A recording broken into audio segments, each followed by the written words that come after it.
Good evening, and welcome. Let me take this moment to invite you into this virtual space. If you're watching, go ahead and share this with your friends and family, especially if you are in central Indiana, and especially if you're in the city of Indianapolis. We want to share what you will experience over the next 60 minutes. We have a hour packed with resources, information about taking care of God's creation. And so I see you're coming into the virtual space. Let me encourage you to go ahead and share this, start a watch party. If Facebook Live allows you to do that, if you're on YouTube, go ahead and share this with your friends and family, especially your colleagues in the faith-based community across central Indiana. We have some great presenters tonight, great conversation in around taking care of God's creation. Again, good evening. Welcome to first in a series of webinar talking about taking care of God's creation. This particular webinar is sponsored by Resilient Pike, which is an arm of Earth Chartered Indiana and Bethel Cathedral African Methodist Episcopal Church. I am Dr. Carlos Perkins. I am blessed and privileged to serve as the pastor of Bethel Cathedral. Just a little bit about Resilient Pike. Resilient Pike is a group of volunteers committed to helping Pike Township face future challenges from a changing climate and a changing world. It is a diverse group of Pike residents, including governmental officials and students, clergy, business and civic leaders. And I am honored to serve as a climate ambassador for faith-based initiatives for this great group of community leaders. You'll hear a lot more about Resilient Pike as we further along in this webinar. Our webinar this evening will focus on resources and opportunities available to faith-based communities and other community-based organizations to help reduce our collective impact on the environment and become better stewards of God's creation. As I shared earlier, we have some of the top experts. I know that one we call them expert, but they are experts in the areas. We have with us this evening Mr. Ray Wilson, and I'll do a further introduction of Ray a little bit later. Reverend T. Wyatt Watkins, and Miss Dori Chandler. And our first presenter this evening, let me know you're in the room. So let me know you're in the room. Give us a shout out throughout this broadcast, throughout this webinar. If you have questions, I see you, Trustee Johnson. Thank you for joining. Go ahead and share this with all the government officials across central Indiana. If you have questions this evening, you can go ahead and type your questions in the chat box. We'll be able to pull the questions up on the screen and address those questions. But our first presenter this evening is Dori Chandler. Dori joined Hoosier Interfaith Power and Light back in November of 2018 as their public policy director and took on the executive director role this past January.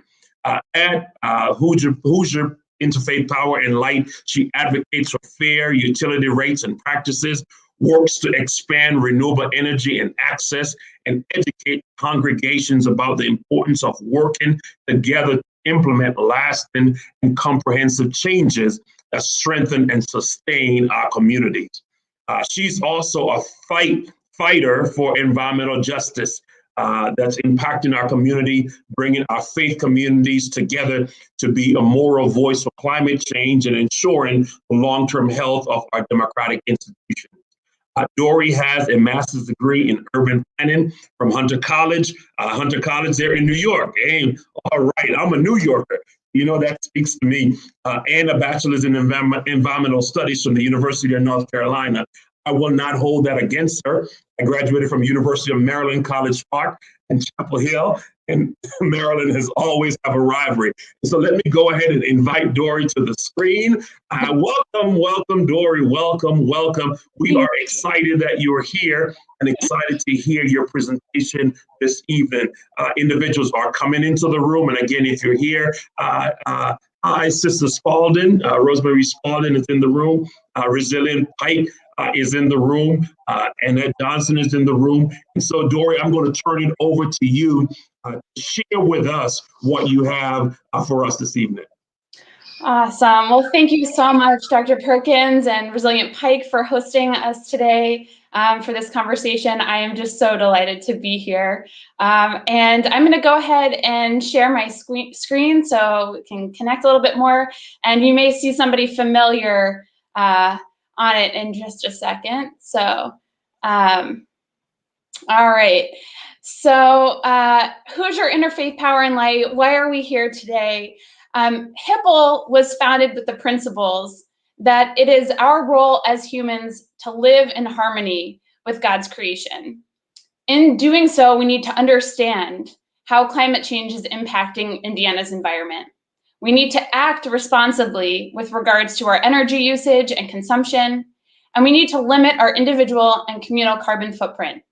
Most importantly, we need to advocate for policies that reduce environmental injustices, change wasteful practices, and promote healthy alternatives. So our goal at HIPPL is to bring Hoosiers of all faiths, philosophies, and spiritualities together as stewards of creation and humanity to promote renewable energy, energy conservation, and environmental justice as a faith response to climate change. So you can see these are all really, really important goals of our organization. And we are so delighted to be working in partnership with so many incredible people and advocates around the state to do so. So we know that when one of us raises our voice together, it can make a huge difference. And when many of us come together, it can create a movement. So what are some of our achievements at HIPPL towards reaching these goals?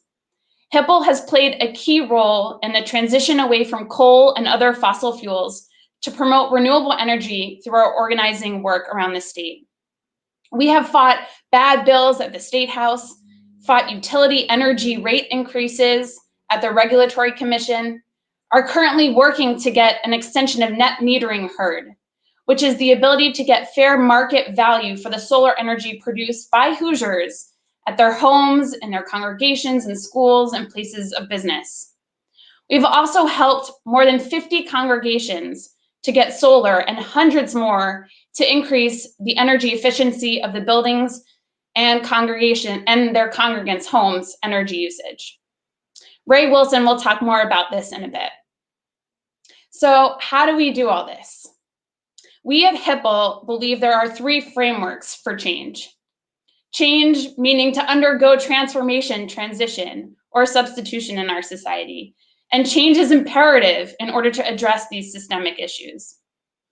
These three frameworks, we believe, are the creative or spiritual framework. This is our faith, what calls us to care. The social framework, who calls us to act? Who do we act in community with? And finally, the legal or political framework. This includes raising our voices and calling for transformation in our institutions and systems of power. We like to do this through listening, directing and focusing our energies and emotions with intention, and speaking and acting truth to power. So to start with, we listen. So if you can, in the comment section, please share an issue you care deeply about in your community. Have you seen something particularly disturbing or troubling? Have you experienced something yourself? I know growing up, one of the things that I saw in my neighborhood was a fish kill. And I went and I would play in the local stream by my house. And one day I went, and when I was there, all of these fish were just lying belly up in the river. And it really transformed the way that I thought about my environment. So what issues have you seen, whether or not that's local pollution or health issues or economic or racial disparities? What things are you experiencing? So I see here loss of mature trees, environmental health issues. Here are just some of the challenging issues we have seen doing this work in Indiana. Organizations like the American Legislative Exchange Council, a nonprofit that writes model bills which undermine local and underserved communities and line the pockets of corporations. Regulated monopoly utilities paying for dozens of lobbyists to work at the Indiana State House, undermining community access to fair energy prices, fair market value for the energy we produce, and companies fighting the transition away from dirty coal-fired power plants that pollute our water, air, and soil all around Indiana, and particularly impact economically stressed areas. Food access issues, while multinational conglomerates grow corn and soybeans on what is left of Indiana's rich soil to feed cows and cars instead of people, to name just a few. Other ones that I see here are racism, coal ash ponds, belching tailpipes of cars, thank you. So when we hear of all these things, what emotions do these elicit from you all? I know that they make me angry, tired, scared, and frustrated. Our faith traditions, yeah, anger, lots of anger. Our faith traditions help us sort out what these emotions say and mean and what values we have based on these. This is the creative and spiritual framework. Reverend Watkins will dive even deeper in this in a minute. The next framework is the social framework. While I just mentioned earlier that change can happen when we join together, it actually doesn't need to be a lot of people. Emma Goldman said, no real social change has ever been brought about without a revolution. But a revolution is but thought carried into action. Every effort for progress, for enlightenment, for science, for religious, political, and economic liberty emanates from the minority and not from the masses. So HIPPL facilitates this work by helping you all create green teams and by supporting your work in your congregations through these teams. We currently have dozens of green teams around the state who are working on everything from food access, by planting gardens, to changing light bulbs in their congregations, holding educational seminars and teaching youth economic empowerment through gardening and composting, putting solar panels on the rooftops, and much more. And it only needs to start with a couple people. So set an intention for your work and find people who are aligned with you in these efforts, and then give us a call. The last framework we work through is the legal or political framework. We do this by putting our emotions and intentions into actions. Like Lawrence Cohen says, when there is injustice, unfairness, or a threat, we need to stand up to it. That requires the energy that comes from all that anger that we have. This happens at the State House during the integrated resource planning process of our energy utilities, by calling our members of the state legislature and Congress and holding them accountable, by raising our voices when we see harm being done and not standing idly by. So I hope that you will join us and become an active green team. Please put your name in the chat if your congregation has a green team or would like to start one, and we will add you to our list. Join our monthly calls for green team support, to participate in thriving faith communities, which you'll learn about in a minute, and our advocacy efforts.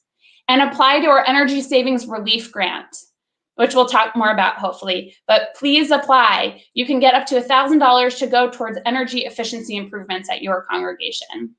Invite us to lead workshops for your congregation, and then make phone calls, attend hearings, write letters, public comments, and post on social media. We gotta get the word out there that all of this is really important. So I look forward to continuing this conversation together. So Dori, thank you for sharing. Thank you. I actually want to ask a question, and I'm running a risk because I think that Reverend Wyatt as well as Ray will address some of this. But can you share with our audience tonight, just as it relates to the framework around legal or political, what are some of the things that's happening right now in the legislation? That's a great question. So right now we're in our 2021 legislative session, and we are right now, a lot of really challenging bills are coming out, but we're also working really, really hard to get out positive bills. So Senator Yoder, Senator Alting have both sponsored bills that support the extension of net metering. And again, net metering is the ability for you to put solar on your rooftop and get fair market value for that. And right now, net metering is set to expire. So what we're asking folks is to call their legislators and ask them to expand net metering options. So working from a place of opportunity and possibility. And let me also just kind of add to that and to encourage, and I'm going to bring Reverend Wyatt right into the discussion, because we want to be able to encourage not only faith leaders, but also lay leaders, right, to become actively involved. Oftentimes when we think about creation care, when we think about environmental health, we kind of relegate that to a part of our community. It's all of our responsibility. It is. You know, when we're down at the State House lobbying, we're there with lots of paid lobbyists. But we know that if more of us were down there, the legislators would pay attention and care about us. And it's really accessible. A lot of people feel like, oh man, it's not really accessible to call my legislator and tell them what I think. Actually, it's really accessible. You can call them on the phone, ask to speak with their legislative aide, share your feelings, share your needs. It's really important that we speak up. Absolutely. Thank you again, Dori. We're going to invite Reverend Wyatt Watkins to come on up. He sounds like he just have a profound name. and so Reverend Watkins serves as pastor of Cumberland First Baptist Church on Indianapolis Far East Side. He has Masters of Divinity from Christian Theological Seminary. It's one of the founding members of Hoosier Interfaith Power and Light. And Reverend Watkins will talk to us from a pastor's perspective, right? How not only to lead a congregation, but also how do you motivate members of the congregation, lay leaders, to be involved in this. And so thank you, Dori. We're going to come back and get you a little bit later when we have a four-way conversation, all four of us. But we're going to turn it over to Reverend Wyatt to do his presentation, introduce the audience this evening of how congregations can become involved. Thank you, Dr. Perkins. I'm going to put a PowerPoint up on the screen here, see if I can share this, and then I will get started.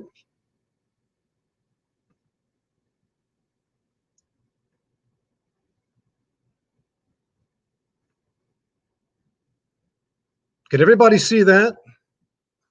I hope so. Yes, we can. We can. Very good. Thank you again.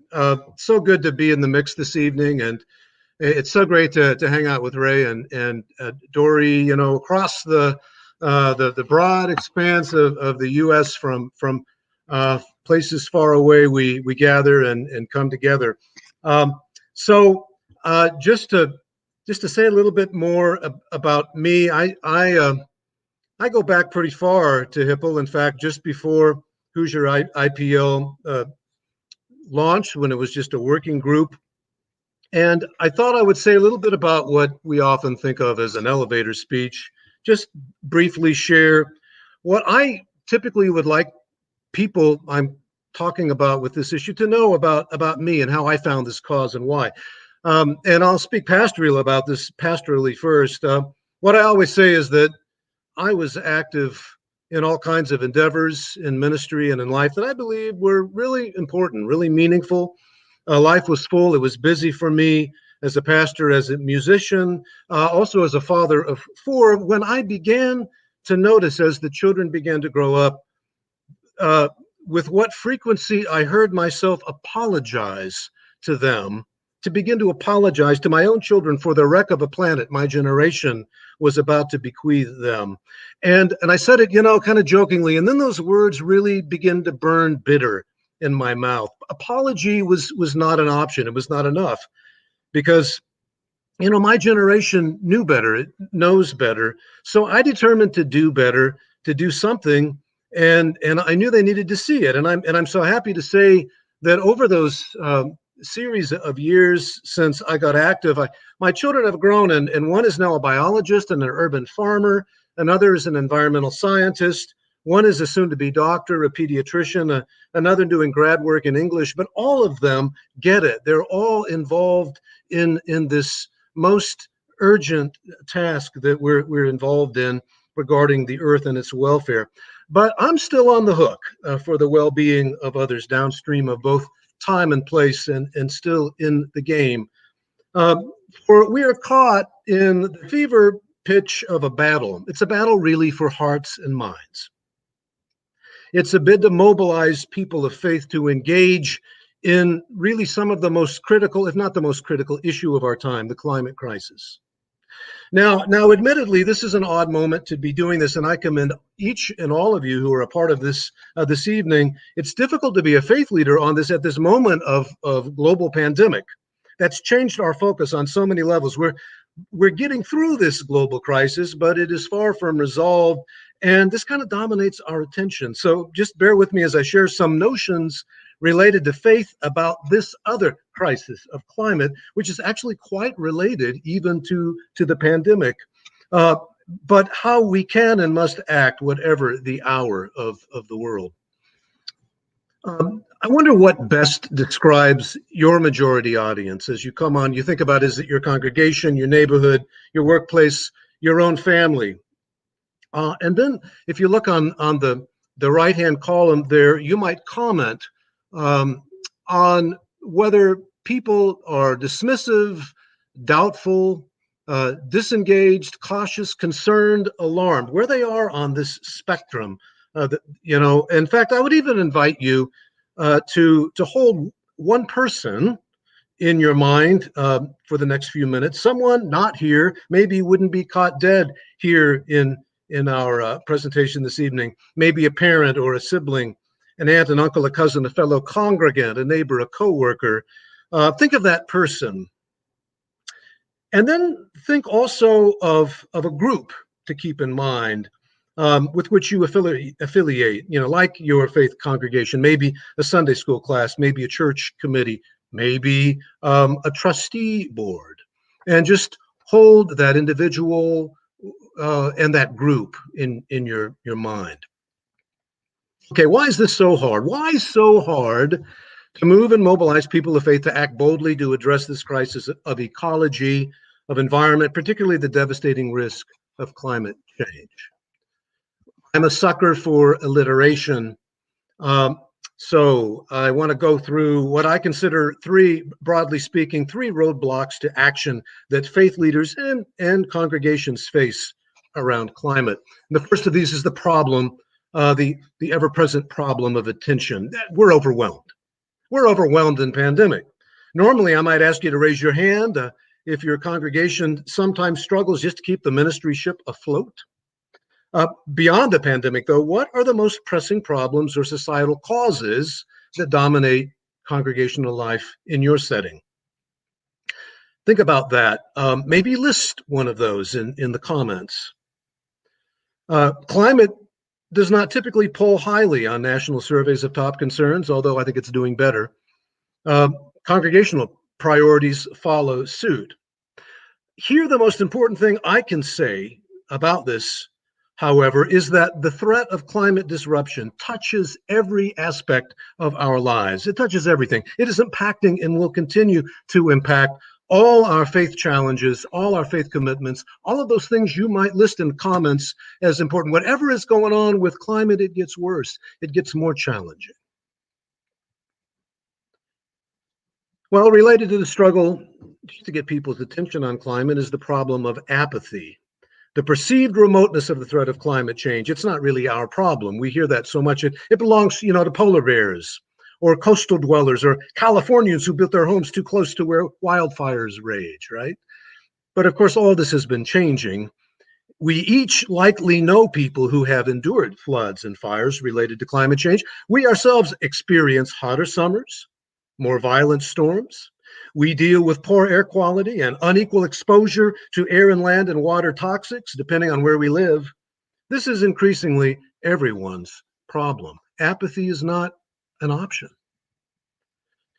But most likely, the most determinative cause, certainly congregations, of our inability as faith people to lead this movement on climate is anxiety related to polarization. This can take many forms. The politics of climate change skepticism, climate change isn't real, it's made up. Or the theology of God in control. We don't need to bother, God's got us. Or God gave us dominion, right? We can do as we please. Or entrenched beliefs that if we preference the earth over people, as if that's really a choice, we're harming disproportionately those who are in need, our low-income citizens, workers, spiking home heating and cooling costs. People can't pay the bills. Point being, the climate issue remains remarkably polarizing, and the powers that be have gotten really good at pitting us against each other. Solar is for the elite. Earth advocates want to take your jobs. They don't really care about you. But there is another frame for this challenge, grounded in solid biblical application and theological reflection. Just for example, something that is important to me, the person of faith, and its core message is that to keep the faith, we must keep the earth. That earth keeping is integral to our faith task of attending to the well-being of all, of everyone, of everything. And so I'd like to rehearse just a few critical biblical perspectives on caring for the earth and the climate to make the biblical case in short. There's not a lot of time. There's a lot more I could say, but I only have a few minutes. So let me begin. According to our founding faith story in Genesis, the Judeo-Christian story at least, the earth is good in itself. Its worth is intrinsic, not instrumental, not based upon what we can get out of it. It is lovely, and God is in love with it, is fully as God is in love with us. Further, as biblical scholar Lisa Sharon Hopper has put it, the goodness of creation lies not only in things, but in between things, in the relationship between things, the parts of creation. What makes a species work is its habitat, its symbiotic relationship with other creatures, including us. We are on the hook to see ourselves and our fortunes as bound to all the rest of creation is the principal takeaway of this part of that story, that faith founding story. No wonder the Hebrew scriptures assume a connection between our faithfulness to God and one another and the fate of the land. You see it all over the Psalms, all over Isaiah and Jeremiah and the prophets. Our relationship with God and nature is a package deal. Isaiah 24 connects disobedience directly to the desolation of the land, and the land's fruitfulness is connected to its faithfulness, our faithfulness. Eco-theologian Ched Myers describes Eden, the Garden of Eden, as the memory of the Jordan Valley when there was water there. The fall from grace as a commentary on human abuse of the systems that sustain life. And Adam and Eve got kicked out of the garden, right? Or consider on the other side of all of that, for instance, Isaiah 14. We get trees in Isaiah 14 singing. Just listen. All the lands are at rest and peace. They break into singing. Even the junipers and the cedars of Lebanon sing. What's going on here? Well, the trees have witnessed the downfall of kings, Isaiah 14:7. What kings? The kings who clear-cut the forests to build what? Weapons of war, but no more. And so the trees sing. King Solomon, who conscripted laborers, that's right, forced laborers, to decimate the olive trees for wood to build the temple, or the cedars of Lebanon, trees as towering as the California redwoods, felled to build the warships and the palaces of empire in the ancient Near East, leaving a desert there by the time of Jesus. No wonder the trees are singing. They rejoice at the king's downfall right along with the exploited laborers who were singing. They're singing bass. The laborers are singing tenor because we and the created order are in this together, you see. Then there is the biblical case of the vulnerable. We can't talk as faith people about climate change without referencing the vulnerable, the widow, the orphan, the alien, lifted up throughout the scriptures. And as citizens of the globe, you and I can't love in deed and in truth, as First John has it, without consideration of the climate conditions that so disproportionately disadvantage the poor. But, and finally here, The scripture also helps us envision an alternative path toward a renewed creation. And then I saw a new heaven and a new earth. This is not pie in the sky faith, not a replacement for earth. No, this is a powerful vision of earth's renewal.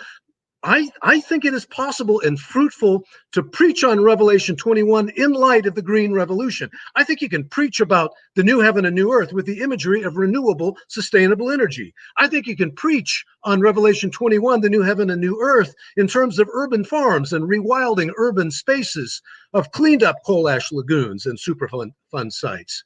And in fact, I would recommend it.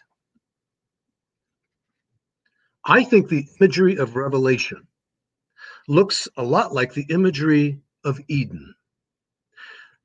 Protology, that founding story, to eschatology, that final story, they look a lot alike.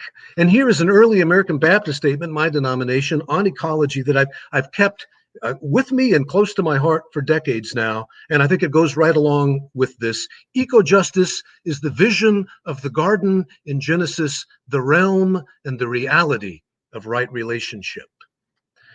So what would you find by looking, if you went looking, in your own faith tradition along these lines? What is it telling you? What is it teaching you and inspiring you about in light of our call to serve creation and to care for the earth and to battle climate change? Now, just before my time runs out, let me get a little bit more practical, because I am a pastor and I pastor a congregation that is practically driven. And in fact, we've had our challenges through COVID-19, like all of us have, and it's been harder to keep our eye on the ball of energy use and of climate, but we're doing our best. What are the practical steps a congregation can take, though, to live this biblical vision, this green vision, this vision of Earth's renewal? So here's one take on the scope of a congregational green team's concern. This is my template, and I call it REAP. It starts with reducing recycling and reuse, but also renewable sources of energy. So rethinking what and how much energy we use and how we use it in our congregations and our homes. Education is a part of this, teaching our people about threats to the environment, including climate change, their potential solutions, and our faith mandate to act. And I, preach on earth care often. Sometimes I've asked people, how often did have you heard your pastor preach on climate change? I preach on it like several times a year. And very often, most of the time, I hear never. Advocacy, shifting public policy toward a healthier environment. And Dori talked a little bit about that. And Hoosier IPL is always in the mix on this, because the faith voice is a important voice, a critical voice. And our partner organizations recognize that and honor that and look for us to be there. And then projects, home and congregation, green initiatives of all sorts that bring communities together, that impact everything around our church, but also our homes and around the immediate environment. The energy of hope resides in small steps, baby steps maybe. Just in the last few years, my congregation, Cumberland First Baptist Church, has completely reset our use of thermostats. We went from T12s to 2.8 fluorescents to LED lighting. Changed to energy efficient windows in a significant portion of the church, did sanctuary LEDs, exit lighting LEDs, restrooms, I should say, with motion lights and timers. We have a solar array, 9 kilowatt, not the biggest in town, but decent. I'm meeting tomorrow with a group of people about a high efficiency furnace at our church. So we're still into this. We use Chinaware, not styrofoam, never, or plastic. Bring our own tableware to dinners, have plastic, paper, ink cartridge, medicine, recycle stations, and more. And, I feel like we're just getting started. My advice: in my congregation, we talk about climate change constantly, and I encourage you to weave climate change into the activities, whatever they are that are going on in your church. So when we work around the grounds of our church, we think about climate change. When we work on our native prairie restoration, climate change. When we changed out all those lighting, fixtures and all of that, climate change. When we look at how we're going to use energy to run our preschool or our community outreach center or our arts ministries, climate change. One antidote to apathy: join Hoosier Interfaith Power and Light. Become the energy, hope, and creativity that you wish, and do it in conjunction with congregations around the state and around the country. It's harder to be apathetic when we are exposed to a bigger world of passion, ideas, and action. And along those lines, the energy of hope resides in practical community, closer to home neighborhood partnerships, city partnerships. To people who have a gym partner actually find their way to the gym, and the same goes with ecological partnerships. Out on the East Side Creation Care Network, some of our members are here tonight.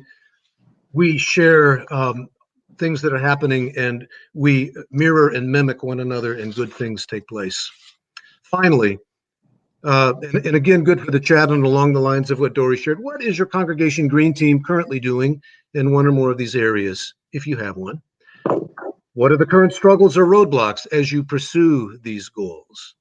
If your congregation is contemplating the formation of a green team or a creation care ministry, which of these areas do you believe you would wish to pursue first? And again, in the areas of reducing, recycling, reusing, renewable energy options, education, advocacy, and all kinds of projects that fill it all out. Thank you. Thank you for your attention.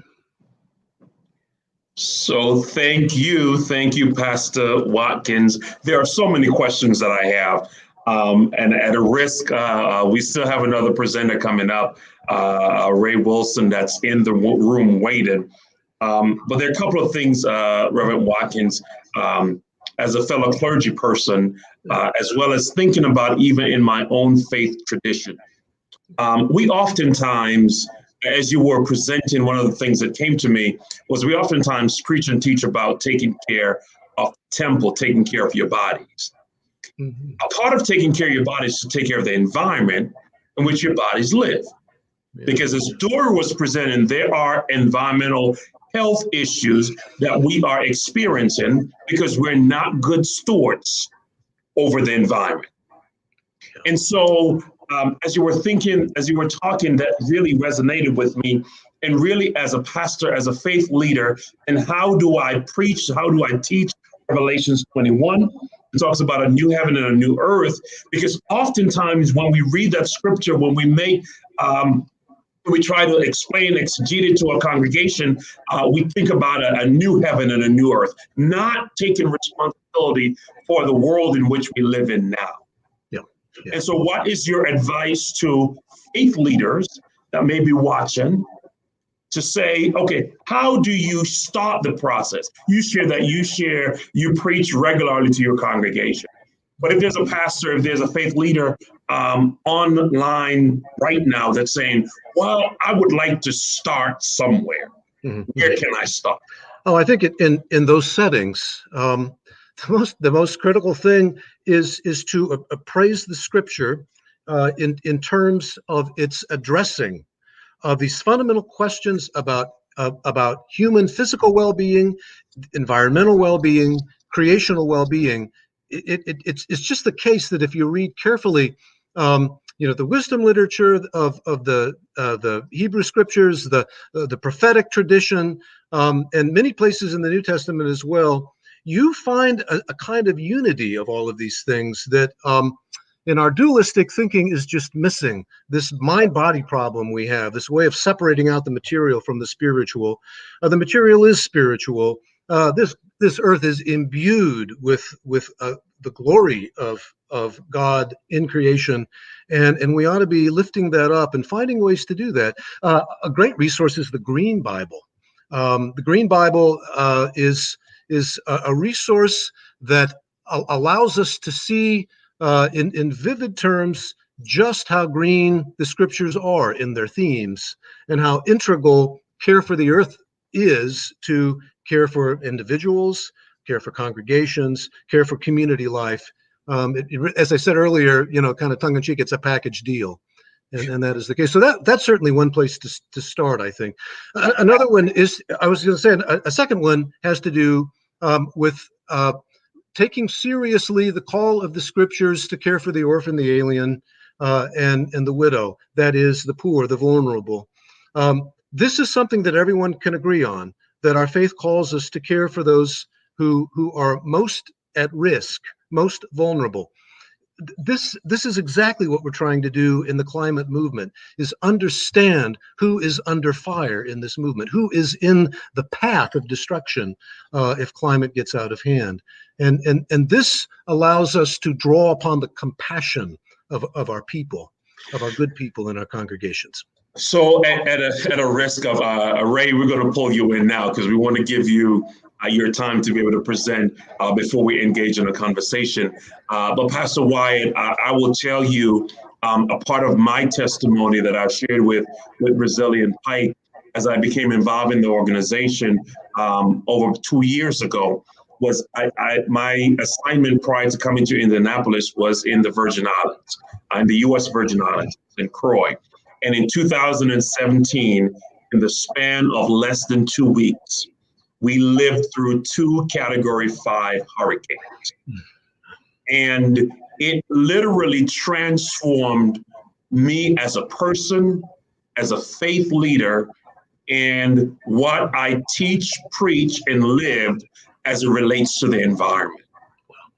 In less than a 2-week period, the entire territory, including Puerto Rico, endured these 2 Category 5 hurricanes. And I found myself asking the question, what have we done to the environment? And is it too late? And then realize that if I stayed there, then I wouldn't be adding to the solution. But I had to become an advocate, even in the context where we're serving. And so I see Richard just came on. There's a lot to think about. Richard just said there's a lot to think about, but I really want faith leaders, but also lay leaders to think about what you can do in your own space, in your own environment to get started. Because I promise you, once you get started, there's so much work to do, and the work is encouraging. So thank you, Pastor Wyatt, for sharing. Let me go ahead and pull Ray on the screen as I introduce him. Thank you. Just hang on in the space for a little bit. This gentleman, I don't think he needs to be introduced because many of us that are on the broadcast, even right now, know him. I've gotten to know Ray over the last couple of months. And one of the things that I'll say about him, I have a short bio of him in front of me, but this gentleman is excited about the work that he does. He's been involved in Hoosier Interfaith Power and Light for nearly 10 years. He's presently the chair of the board of directors. He has spent most of his time in the area of energy conservation and solar energy. He is a member of the Unitarian Universalist Church of Indianapolis. And even before, while I'm introducing you, Ray, I have to shout out, Pastor Watkins mentioned the Eastside Climate Care Network. We connected a few months ago. They had me to come over to do a presentation about environmental justice and racial equity. And so thank you, Ray, for the work that you're doing to help congregation reduce its energy consumption. I'm also happy because he's a resident of Pike Township. And so, Ray, welcome. Thank you for your help in putting together this panel. And I'm going to give you your time so that you can present, and then we'll come back with a group discussion. Okay, great. Thank you, Pastor Perkins. I'm going to start off by telling you a bit of a story. About 8 years ago, several of us got together and we decided we'd like to get some money to put solar panels on the roof of our congregation's facilities. And so we knew that there was some money at that time at the Indiana Department of Energy. And so we said, well, we can write and ask for a grant. And I thought, I wonder what we could do to make it even more special than just putting solar panels on the roof. And we said, how about if we promise that in addition to putting solar panels on, we're going to reduce the energy consumption in our facilities by at least 25%. And in addition to that, we're going to get at least a third of our congregants to reduce their energy by, say, 14% more than the average Hoosier does. And we'll add one more thing. We're going to promise that whatever we're going through and whatever we learn, we're going to share it with other people. Well, wouldn't you know, 6 congregations, 4 in Bloomington and 2 in Indianapolis. We each got $25,000. And we put solar panels on. And then we realized, oh, geez, we got to do this other stuff too. So we started looking at how we could save energy. And at the moment, if we were all in the room together, I'd say, who here in the room knows how many kilowatt hours of electricity you used in your congregation last year? How about number of therms that you used of gas? Oh, here's an easy one. How many dollars did you spend for your utilities in the last year? Here's a hard one. How much carbon dioxide did you produce for the utilities that you used? And I have to say that I've done this many, many times when I've really been in the room with people, and it's a rare case that anyone can even answer one of those questions. And that's not too difficult to understand why that would be. Well, anyway, that's what you need to know if you're going to start working on this energy conservation. And let me just tell you a little bit more. I can tell you, and in my congregation, we spent $4,063 last year on energy. We spent $6,111 the year before. And I can also tell you that that's 34% less than we spent 12 years ago. I can tell you that we emitted 35 tons of carbon dioxide, and that's 58% less than we did 12 years ago. Well, how would I know this? Well, I know it because we're using a product that's available through Hoosier Interfaith Power and Light. It's called Energy Stewards. So Energy Stewards is a package that Hoosier Interfaith Power and Light makes available. And what happens is that when you sign up for it, you get the utility company's data, gas, electric, and water, put into this database automatically every month. And once it's in the database, then you can start comparing yourself from month to month, year to year. You can even compare yourself to other congregations. Here's a little piece of information. Of the congregations we have right now, there's one congregation in Indiana that only spends 13 cents per square foot per year for utilities. Then there's another one at the other end of the spectrum, and they spend $1.17 per square foot. Now, there are reasons for that to happen. One might be small, compact, very modern, lots of insulation, and another one might be a giant cathedral kind of place, or the one might have a school and the other one not have a school. But until you start getting this kind of data, you will never know where you stand. I can tell you that if you participate in this, you can even get an Energy Star rating for your congregation. And believe it or not, this is an Energy Star rating just like you get an Energy Star rating when you go buy a refrigerator or a microwave oven. And if you get a rating of 75 or above, you get acknowledgement and you get the credit of being able to put a sticker on your front door or on your website saying, we are an Energy Star congregation. I'd like to tell you that also tucked in this Energy Stewards program is a list of over 100 things that we learned when we were going through how do you save 25% of your energy, that we have now cataloged and making available to people, and so that you can check it off. I've done that one. You can see it on the graphs, whether it's making a difference in how much you save or not.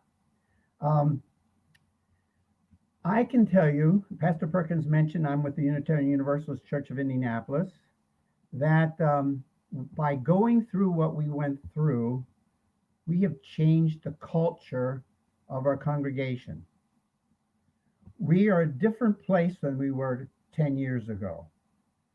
Just many of the things that Pastor Watkins mentioned that they do at their congregation, we do as well.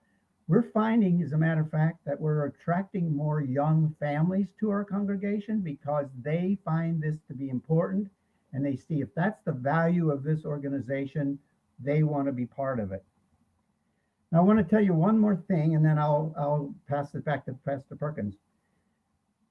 Also in Indianapolis, there's a group called Indie Green Congregations. It's in business for quite a while. And on a regular basis, these congregations get together and talk about these very things. And about 1.5 years ago, we were sitting around sort of brainstorming and saying, well, how can we make a bigger impact on saving the planet than what we're doing right now? We're doing these things in our church, but how can we do more? So somebody came up with a bright idea that here in Indianapolis, there's a plan that was put together by the cities called Thrive Indianapolis. And tucked into this plan, it's quite a few pages, tucked into the plan, there's a little paragraph or two. It says that the goal for Indianapolis is to reduce energy consumption, thus carbon emissions, by 20% by 2025. Now, to me, thinking about what else is going on around in the country and the world, that's a very modest goal, but that's what it is. So we thought, what could we do? And somebody said, well, there are at least 1,000 or more congregations just in Marion County. What if we could get every one of them to do what we've already done and reduced our energy consumption by 25%? And then what's really exciting is what if those congregations could get their congregants to do that same thing in their homes? And that's what we now are, Hoosier Interfaith Power and Light is now calling Thriving Faith Communities. So there are two things I really would like you to go home with tonight. And one is, I'd like you to look into signing up for Energy Stewards. And I'd like you to sign up for Thriving Faith Communities. And when you go to these websites that you're seeing on your screen, you'll be able to see, you get a lot more information. And I'm hoping that my email is going to be flashing tomorrow and my phone's going to be ringing, because we really want to get going. And Pike Township is a great place to start. So I'm open to taking any questions, and I'm passing it back to you, Pastor Perkins. Thank you. I'm going to invite Dori and Pastor Wyatt to come into the room in a few minutes. But I do have a couple of questions for you, Ray. I want to acknowledge John Marquis that says there's lots of feelings of being the lone star, a lone ranger today than when the Pope wrote about our problem. Thanks, Ray and Doris. I want to recognize John Marquis for sharing that you're not on this journey by yourself. As a part of the Resilient Pike, a part of my responsibility as a climate care ambassador is to engage congregations in Pike Township, pastors and leaders around becoming more climate conscious. Even initially, as you were speaking, talking about reducing your energy consumption, just think about, as a faith leader, as a faith community, what you can do with the resources you save by a 25% reduction in paying IPL on a monthly basis. And that could literally start by you doing an energy audit. Literally walking around your building, get involved in the Thriving Faith Communities and becoming energy stewards, and just do a general assessment of your building. And I know some of us, I know in my faith tradition, a lot of the pastors struggle with older buildings, a lot more energy to cool and to heat. But we can do some work. I was convicted, Pastor Wyatt, I'm going to pull you on the screen along with Dori. I was convicted when you talked about using China instead of plastic and styrofoam. Yeah. And so I'm going to tell you right now, Bethel family, when we are back in worship, we'll make that transition, because the amount of I even think of, and I don't want to keep going because I want folks to jump in with questions or comments. I think of the small things, Pastor Wyatt.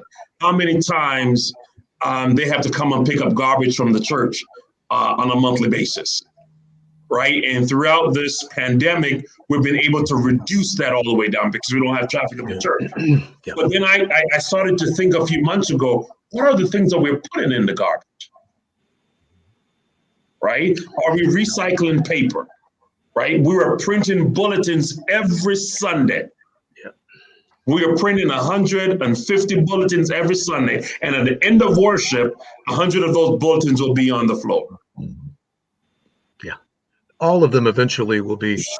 Yet, watch this. We have screens in the sanctuary that we can project the order of worship on. Yeah. And so really it's a change in mindset. So I want to open up now. We still have a few minutes. Thank you for your presentation. Thank you for those that have engaged with. I've gotten a lot of responses in comments. And we want to invite the audience. If you have a comment, if you have a question, please go ahead and type it in. We'll get it on the screen and respond to the question. But I want to open it up to Dori and to Reverend Wyatt. If there's anything else that you want to share. Well, I was just going to say that in light of what you just said, Pastor, I've been thinking, and Rosemary Spalding knows I've been on a high horse about this lately, about the notion of coming back, when we do come back into our sanctuaries, when the pandemic allows us to come back, the notion of a safe green return. We talk about a safe return. We want to figure out how to make it safe. Why not figure out how to make it green? Why not figure out what it is that we have been putting off doing, that as long as we're coming back in and starting fresh, go ahead and make it more green. Have a safe return, have a safe green return. And that may mean, okay, we haven't needed bulletins for Zoom service for months. Why do we need them in the sanctuary? Put it on the screen. That's something we're going to be thinking through. So that kind of thing, to me, makes a lot of sense. I absolutely love that idea. I just wrote that down on my yellow pad next to me, a safe green return. And I want to encourage the faith leaders that are watching and the lay leaders that you can work with your faith leader in your congregation, in your faith group, and putting together, we've been spending a lot of time, Pastor Wyatt, putting together a healthy return, right? What are the health plans? What are the protocols that will be in place? This can go right along with that. Precisely. Why not? For that. Thank you. You've challenged us on this evening. Any other thoughts, Dori, Ray, any other thoughts? Yeah, I mean, as you were, talking about your own personal experience, I was sort of also remembering my personal experience living through Hurricane Sandy, when I lived in Brooklyn also, and it was interesting because I kind of watched it come through the window and pass, but when I moved to Indianapolis and I was working with my congregation in Indy, with our hospitality network, with the Indiana Hospitality Network, I met people who had been, whose homes had been destroyed and their lives completely destroyed by that same hurricane, and who had been displaced to Indiana. And I think just remembering the interconnectivity of all this, that we may feel like this isn't necessarily connected to us, but how essential that is. And then my other point about the cleaning of the dishes is that that's a great way to do youth engagement, because our kids, teaching them how to use the washing machine, the automatic washing machine, like those are things that are just really fun to do. And so finding new ways to engage your community. Absolutely. Thank you. Ray, any closing comments? No, but what the story just said was one of the big take homes on this store is, if you can build this community, working as teams, sharing, it just bond, makes the church or congregation bond. And Yeah. just one other fine, you mentioned about if you save money on your utilities, make sure you put that savings in this special little pot over here so that you can invest in some more energy saving, or you can put it towards some solar panels. Yeah. So I am committed. I am committed. I've challenged my board of trustees over the last month and a half. We're meeting tomorrow again. That we ought to move towards some solar panels on this building.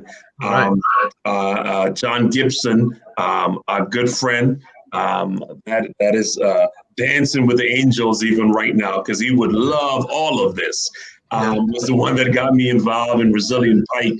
And when he came over and worshiped with us, he said, we watched them build the church, and we were hoping there was plans to put solar panel on it. But for some reason that those plans did not materialize. And so I have shared with the congregation, shared my board of trustees, that is something that we would like to do within the next 6 or 12 months as we are working. And I want to encourage faith leaders. We have shared a lot of information this evening, both in the thriving faith communities, both in being energy stewards. Please sign up. Please go to these websites. Look it over, share it with your group. Even if you are the congregant that's taking it to the pastor or taking it to the priest or taking it to your leader, that's okay. It's all right to find information in the community that's going to be beneficial for your community and be able to put it, share it with the leader. And so we thank you again, Pastor Watkins. Thank you, Dori. I want to call you Dr. Chandler. Okay. So we're believing that. Thank you, Ray, for your energy. Thank you for your willingness to put this together. Let me also say thank you to Resilient Pike and to our board of directors, the volunteers that meet on a weekly basis to really make a difference in the Pike community. We're not only focusing on the Pike community, but across central Indiana, and really getting our communities to be better stewards of what God has blessed us with. Thank you again for joining. There are a couple of comments that are coming in. Somebody said John Gibson is indeed smiling on all of us. Yes, he is. Yes, he is. John says, Marquise, Pastor, please call your Indiana legislators about net metering. All right. So that is encouragement. That's what you mentioned, Dori. Can you just lift that up one more time as we run out of time? What we can do with our legislators? Yes, please call them and ask them to extend net metering. That we want Hoosier energy, and we want to be able to produce it at a fair market value. So. Absolutely. I will tell you that I have a meeting with my local state senator coming up. We had an agenda item already. This is going to make it on the agenda to make sure that there's a discussion. Again, thank you all for joining. Thank you for engaging. Please share this broadcast with somebody. It is live on Facebook. It will be on Facebook. You can go on and send it off to somebody so that they are blessed. And learn about how they can become involved. Again, thank you for joining. We want to thank the Resilient Pike community and the committee under the leadership of Richard. Thank you, Richard, for your leadership and your encouragement as we continue the legacy of Gibson in taking care of God's creation. Thank you for joining.